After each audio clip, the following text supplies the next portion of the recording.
Hi Kunashni, how are you? Hi, I'm good. How are you? I'm doing great. How was your week like? Oh, it's going good. Pretty hectic, but yeah, trying to find some time to just chill and relax. Super excited to be here and talk about this very special topic with everyone. We are excited too. Hi Sure. everyone, this is Chinmay here from Exploring Sports. We talk about lesson on sports in India and introduce you guys and give athletes story regarding it.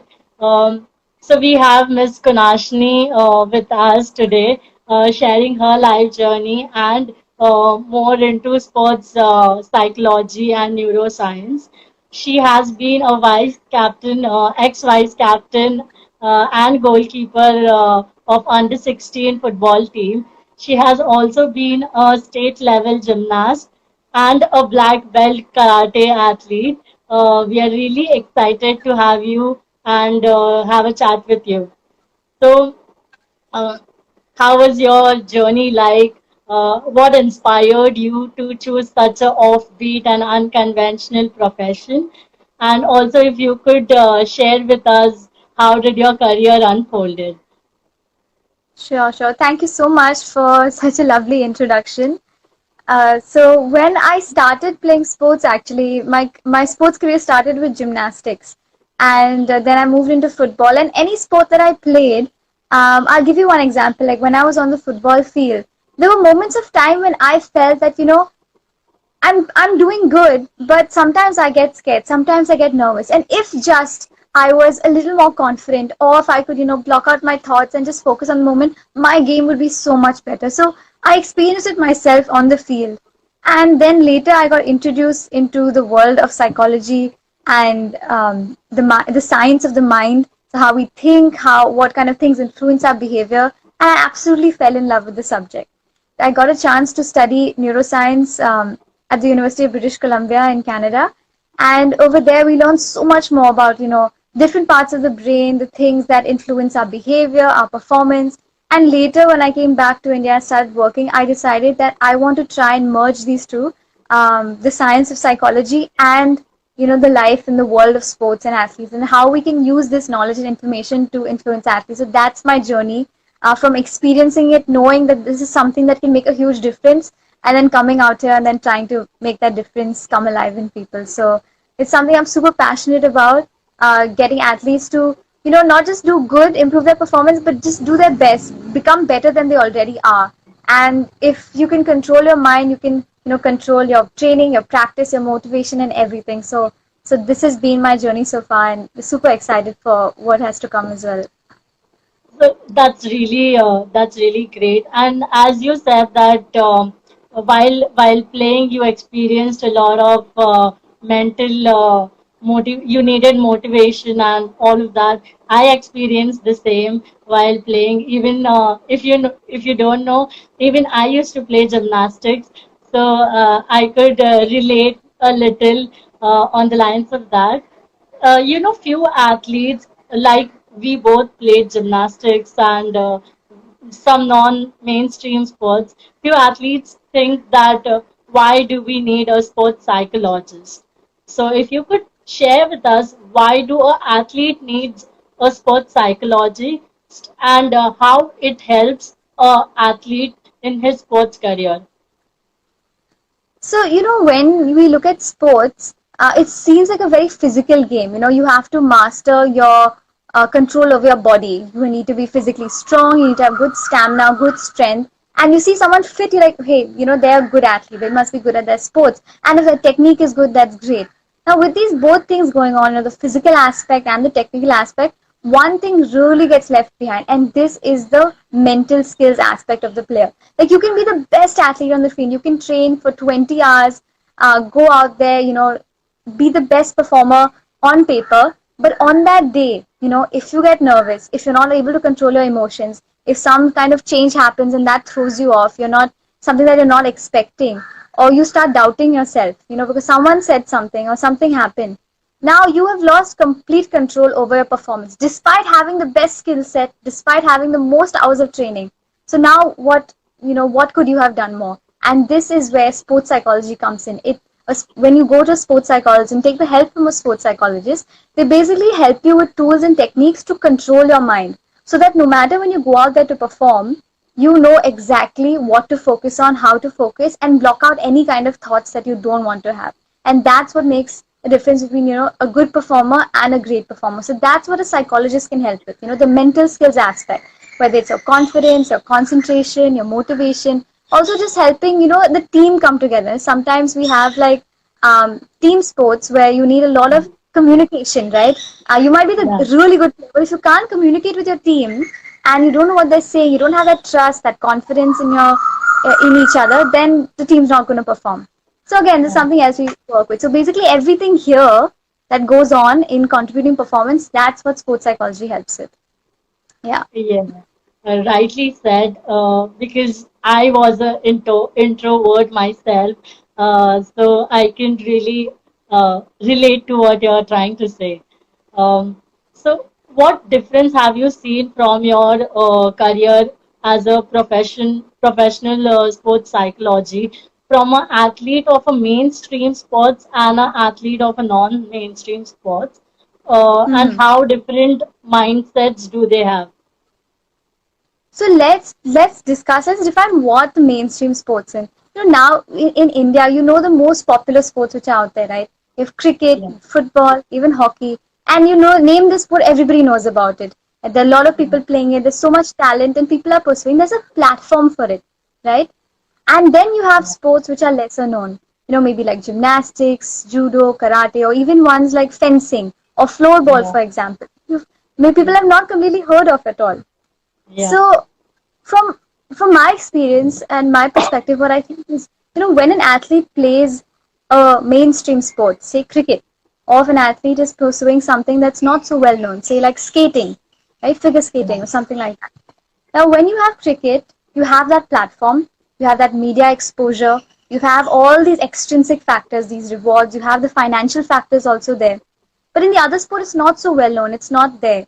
So what I've seen is athletes who take up these sports, and Malakam, for example, as well. You've been a Malakam player as well, right? yeah, So when you yeah, are playing a sport like that, which is not very well recognized, what I've seen is that these athletes have a tendency to be highly intrinsically motivated.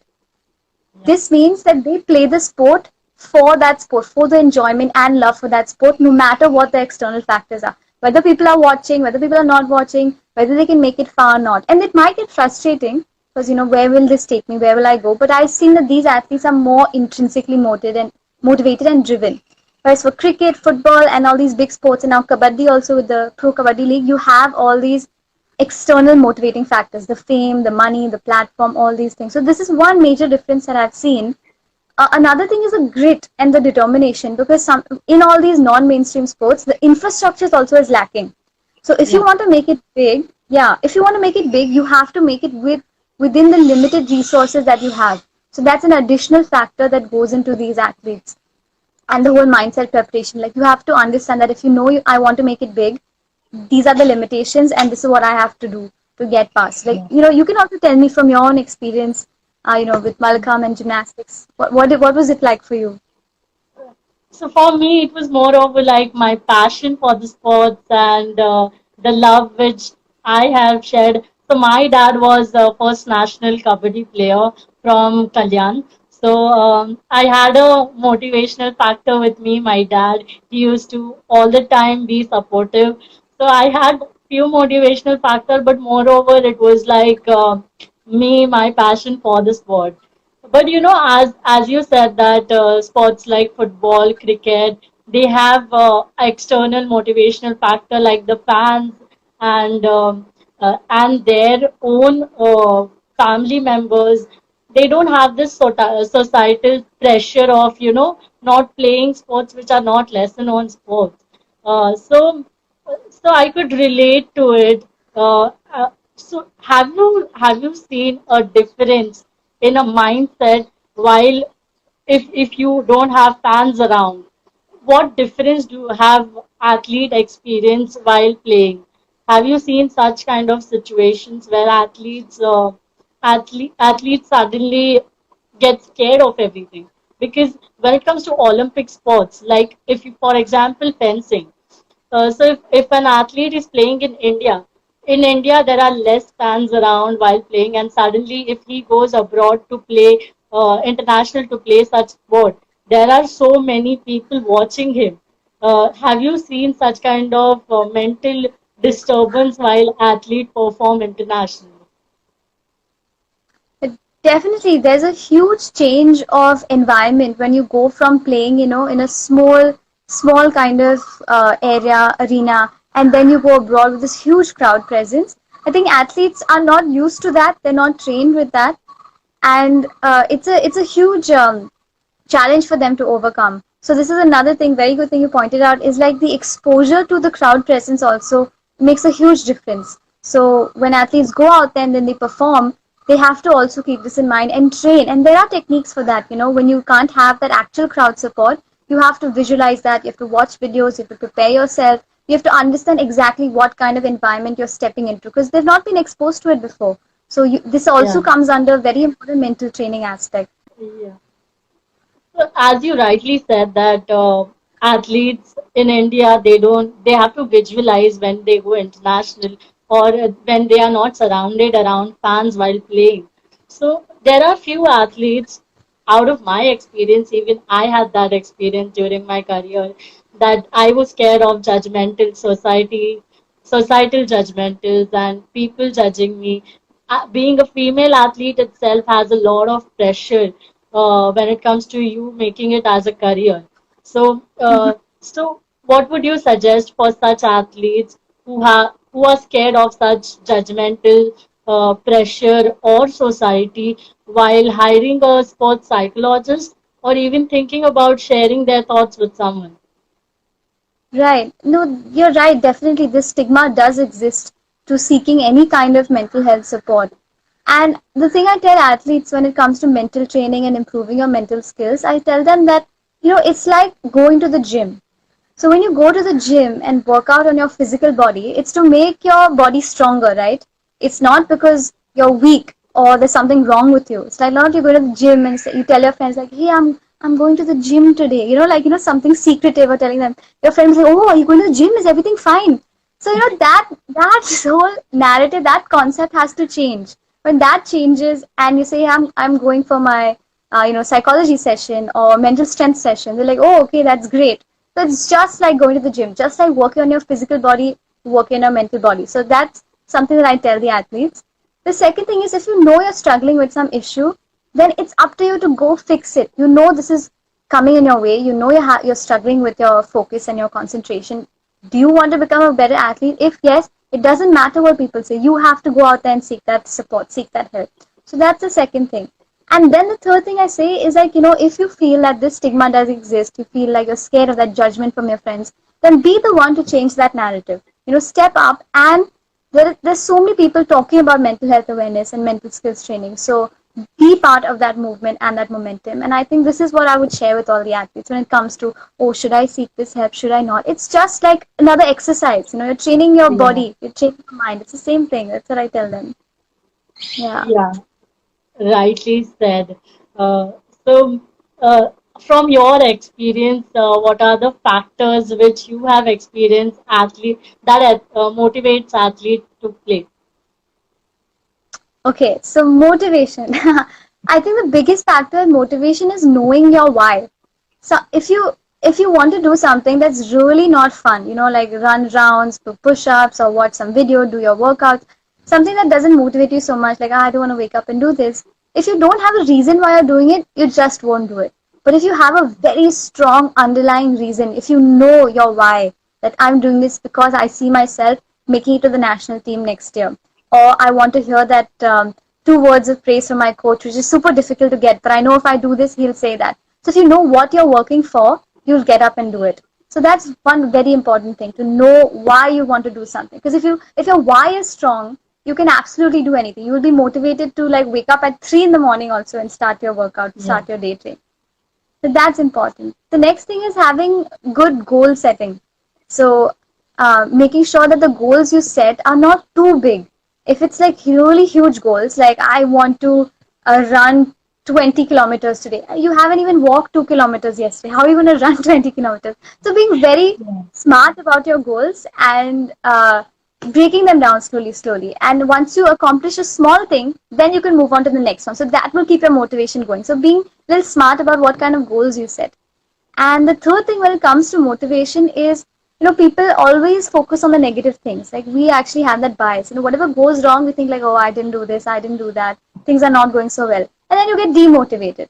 So one other tip for keeping that motivation level high is changing your focus onto accomplishments and successes. So write down a list of everything that's gone right today. Hey, today I woke up today. That's a big thing, right? Waking up Yeah. on time because I woke up, I could start my workout on time, I could finish my workout, I could make time for studies. There's just so many things that, then have a snowball effect. So recording these small, small successes will make you feel good about the things you've already accomplished and will continue that motivational drive, continue that motivation. So this is super important. Otherwise, we'll just get stuck into I didn't do this, I didn't do that, and okay, now what am I doing? So this is something not just for athletes, but all of us experience that. Yeah, that's true. Uh, from what you said, I could really see that self motivation is more impactful than external motivation also. Like if you see for mainstream athletes in India, self motivation is the important factor, right? We don't have fans over here, and we don't have that infrastructure, as you said, likely. So self motivation is really important, and even I do goal setting, and small achievements really make me so much happy. I'm sure this can help athletes too. What are some of the mental drills that an athlete can adopt to be mentally stronger? Okay, so I can suggest one drill for you that works a lot for athletes, and this is the technique of visualization. So visualization, you can read up more about it, you can watch videos, and you can also reach out to me. So it's basically a process where you sit and you visualize the kind of outcome you want, the kind of specific actions you want to learn. And there's so much more to talk about this. But one technique is visualization. Another one technique is mindfulness. So being present at the moment, practicing your skills to be mindful helps athletes focus on the moment. Because I'll give you an example. When you are playing a sport, let's take gymnastics for example, and you have to vaulting horse. For audience who doesn't know this, vaulting horse, and I'm sure you know this, Chinmay, is Yeah, it's a table basically, a vaulting table, and there's a crash mat on the other side, and there's a springboard. So to run at high speed, jump on it, place your hands on the board, do some crazy cool flips, and land on the mat. So yeah, to simplify. So now when you want to do that, right? You have your coach standing there, anticipating like how is she going to perform? Is she going to land? Is she going to fall? The biggest thing about in gymnastics is you have to stick your landing. You have to be good and you have to be very yeah, gracious when you do it. Yeah. And then you have the judges, the panel of judges just sitting there waiting to judge you. Like just waiting there. Some people might be bored, they might be sipping their coffee or something. Some people are, just waiting there to see what you're performing. And then you have the crowd, you have your own teammates who you're competing also, and you have the competitors there who are, competing against you. So when you run and go for that vault, when you're about to do that handspring or that somersault, what is going on in your mind, right? If you're able to, if you keep thinking about what the coach is thinking, what the judges are going to do, how it's going to perform, your mind is everywhere else, and therefore you won't be able to focus on that particular apparatus, on that particular somersault, that particular element that you have to do. But yeah, if you are mindful, you can focus when you're running, what steps you're taking, how fast you're going. When you're placing your hands, you know exactly where you've put your hands on the mat. And when you land, you're super conscious of where you've landed and whether you've stuck your landing or not. So this comes under mindfulness. So to answer your question, two techniques which are super helpful: visualization, which improves your confidence and motivation of things that have to come, plus that mindfulness. I gave you this example, when you're doing that, you're just doing that, and then you literally perfect that. These are the two techniques. I feel that these both techniques are also applicable for our normal life as well. Like if you visualize few thoughts and to achieve your goals, it's additional to what you achieve and celebrate to your goals. Uh, Definitely. so next question is, what role does Kunashni enjoys the most, being a Oh, psychologist or an athlete? tough one, tough one. I'll go with being a psychologist for athletes. I think Yeah. I think I love my profession because I choose psychologist today because I'm still connected to the sport, and when I see the athlete performing, I feel that vicarious excitement and enjoyment. That they've succeeded. I was a part of it. I helped them, and yay! So that's really good for me. So I choose that today. But off the professional side, when some time is there to go kick around a football or just go exercise, at that time I'll be the athlete. I'll have some fun. And that's really great. I am super excited and interested to know about neuroscience and how it's interpreted with sports because it's a very different and unique profession. I'm sure that when you are sharing to someone that you have done a neuroscience course with related to sports, there must be question marks in people's head, right? Yeah, yeah, So definitely. yeah, I'm very curious to know that. Okay, so breaking it down, so basically, we know that what controls our behavior, right? It's controlled by thoughts and emotions, right? The things that go on in our head, the things we think about, and the way we feel. Now, thoughts and emotions are going on in the mind, but neuroscience studies that behind these thoughts, behind these emotions, what is happening at the biological level. So, neuroscience is study of the biology of mental processes that go on in a human being. So in neuroscience, you study things like the structure of the brain, different parts of the brain, and what different parts of the brain are responsible for, and the functionality of all these components. So relating it to sports now, let's look at the brain. So in the brain, we have something known as the cortex. The cortex is Yeah. this topmost region where most of the activity happens. It occupies most part of the brain and has the highest number of neuronal cells which are responsible for all that brain activity. So Yeah. when it comes to an athlete, right, you can also ask, how is an athlete's brain different? Or why should, neuroscience be studied for an athlete? So within the cortex, which is responsible for all our behaviors and thoughts, there's a region called the motor cortex. So the motor cortex, as you can guess, is related to motor activity, moving your hands, moving your muscles, things like that. So basically when this area is strong, or you make it strong and you strengthen it, this improves your physical performance as an athlete. So there's a direct correlation between the strength of your motor cortex in your brain and how well you can perform as an athlete. So this is a direct correlation. And how do you Yeah. perform? How do you measure this? The motor cortex. There's gray matter. There's white matter. At the neuronal level, there are cells. There's action potential. There are neurotransmitters things. So there's so many things going on, which we leave to Yeah. the scientists to research, the neuroscientists to do, and we'll just take that and apply that to our sport. So understanding the brain, understanding what's going on, that and how that connects to an athlete, that is very interesting and important to know. Another thing in the brain is the prefrontal cortex. This is all the decision making happens and where the mindfulness happens. So again, I talked about the technique of mindfulness. So basically, when your mindfulness is high, when you're able to really focus on the moment and do your best in that, this is shown with optimal activity in your prefrontal cortex. Optimal activity means that your mind is not like that monkey brain, which is constantly moving around everywhere. If it's like that, then what we talked about earlier, in the gymnastics, that vaulting horse apparatus, when you're running and doing that somersault, your mind will be on the what the coach is thinking. Your mind will be on your previous Yeah. performance. Your mind will be like, okay, what will happen afterwards? If we win, will we Yeah. celebrate? If we win, which restaurant will I eat food in?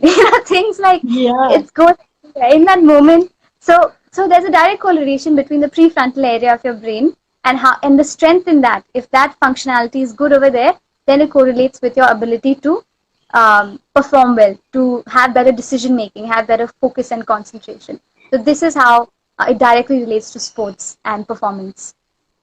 As you said that mindfulness and all those things, I had read somewhere that in a day you have so many thoughts going on in your head, and especially when athletes have to perform at a very high level and very much pressure during the performance. It's very necessary for athletes to understand and calm their head while playing.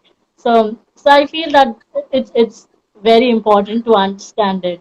How much do you think understanding yourself helps athlete to increase their performance at such a level of high pressure and performance? required? I think it's super important. Like having a very good self understanding is super important because when you know yourself well, you know exactly what affects you, what drives you, what motivates you, and when you know all these things, when you're aware about all these things about yourself, then you can use that to your advantage. So if you know something affects you, a particular, say, a friend or family Yeah. member, when they talk to you or something, it irks you, it makes you irritable. If you know that, Yeah. for example, then before you're going for training or before you're going for a very important match, you won't talk to that person or you will make it a point to, avoid that. So these cues, these triggers in your environment, or whether it's watching some kind of content or reading the newspaper, if you know that gives you anxiety, then leave that to a certain part of your day where you can manage that anxiety. So being aware of things that affect you. Another thing about knowing yourself well is that if you know what you want and what you want out of your certain practice, a performance, or just in life in general, then nothing can stop you. So even if somebody says something that, hey, you're playing Malakam or you're, playing, um, you know, like karate or some fencing. These sports are not even recognized. Why are you playing this? So now it's very easy to get influenced by all these things, right? But again, a very Yeah. strong self understanding, you know why you're doing that, it won't affect you. You'll know exactly what you want to do. So for both these reasons, I think it's very important to know yourself and know what things affect you, and then manage your day around that and manage your thoughts around that. But as you Yeah. said that, if you know that you have to keep away from negative thoughts or negative people, or anything which is negative and it affects your performance, there are so many athletes which are not able to do that, no matter how much they try. Sometimes what happens is that thought just keeps on pushing you forward and it affects your performance. At that situation, what should an athlete do to keep all the negativity aside and focus on something? So there are two things you have to do actually. So one is all this that you're trying to do, it doesn't have to happen when you're actually performing or trying to, kick a ball or hit a six or something like that. All this training of how to block out negative thoughts has to happen beforehand, which we call as mental training.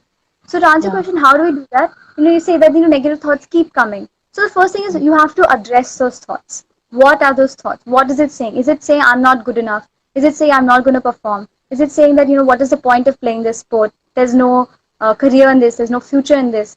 So okay, take those thoughts and then with the help of mental training, self-talk, there's a way to change those thoughts. So using affirmations, using factual correcting, using reasoning, all these different tools that we have, change those thoughts. So first you have to address it, right? If something's in your head screaming at you that you suck, you're not good enough, you're not going to perform well, you have to first give that attention and then ask it, why do you think I suck, or why do you think I'm not that good, right? And then you Yeah. start breaking that down and start battling that and changing that narrative. So you have to talk to it as if it's another person in your head, another voice in your head. Talk to it and challenge it. And this is what happens in CBT, in therapy. Yeah. And Okay. once you change that narrative, then you have a positive set of thoughts, a positive set of sentences like, I am good enough because of these reasons. And you carry that forward with you. The second thing is you practice, like we talked about, mindfulness. So now going back into the sports situation, when those negative thoughts are continuously coming, we've already practiced the change of that narrative. We've practiced changing that thought with challenging it with facts and examples to something more positive. Like, I'm not this because of all these reasons. And second, you're practicing the mindfulness. So whatever thought is there, you are able to refocus, shift your attention back to that present moment. So these are ways that you help athletes and people in general to move away from these thoughts and focus on what they want to focus on. Uh, I'm feeling so grateful that I'm having this chat with you because it's not only helping athletes but also me myself personally. So, so I'm really That's, grateful to have a chat with you.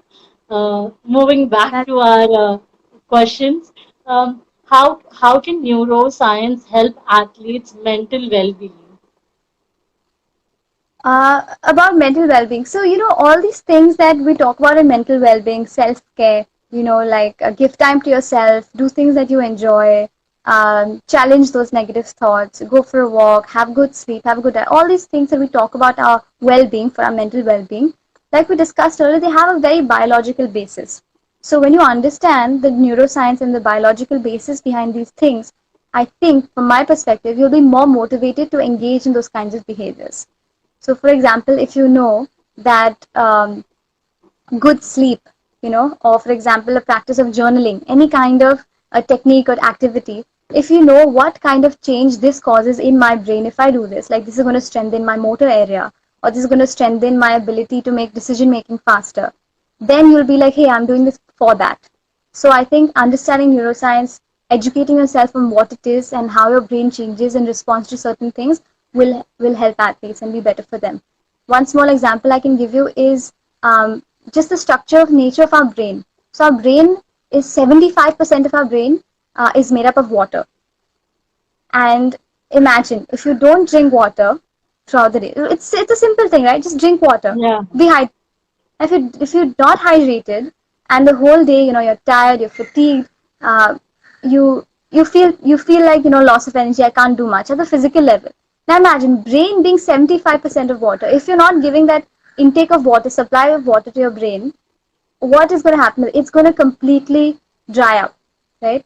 And then mentally, what does that lead to? It leads to headaches, it leads to confusion, leads to irritation, frustration, anxiety, boredom, just complete loss of motivation. So if you know this again from neuroscience, studying what happens to the brain, you'll be able to engage in those healthy behaviors better. Like, oh, okay, my brain, it needs water, and then you go yeah, drink water.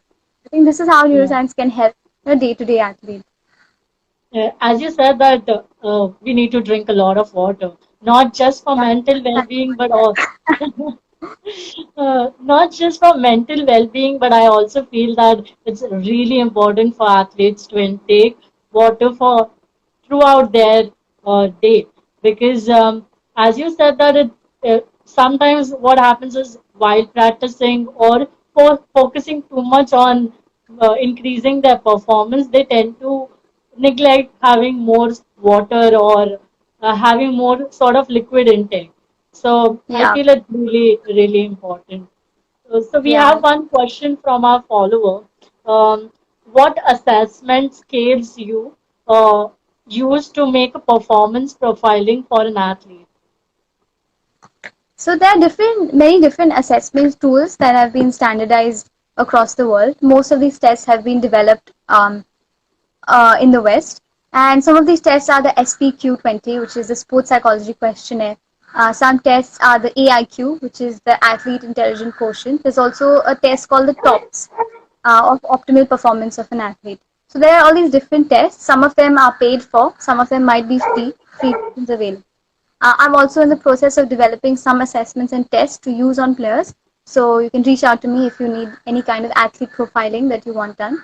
But yeah, to answer your question, there are a lot of things out there that you can reach out to, and constant research keeps happening to develop these tools.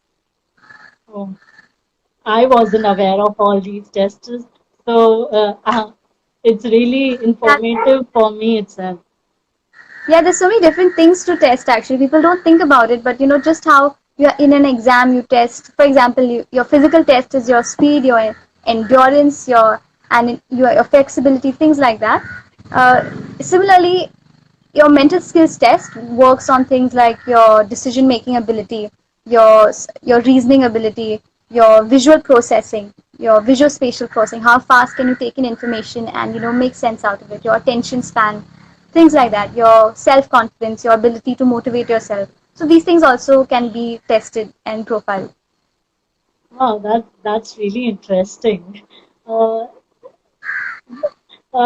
can you share your experience with any athlete or someone who's able to come out of their depression or anxiety zone, or how you could change an athlete's career just by talking and speaking out? Sure. So, I'm thinking which one to share. So, there's so many different athletes, and the thing is, everybody has a different set of problems. It's not like सबका एक ही problem है, and there's one solution for all. Everybody comes with a variety of things that they experience.